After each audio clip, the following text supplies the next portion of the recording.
manok dito ay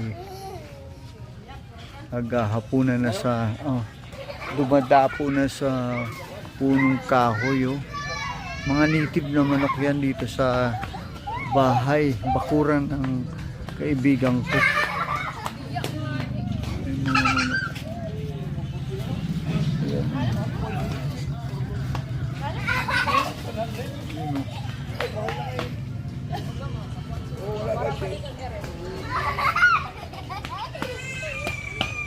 Guys,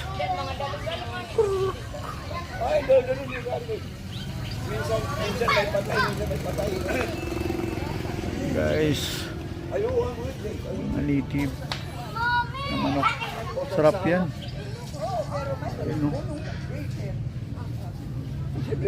Magpapahinga na sila, matutulog na guys, mga native na manok.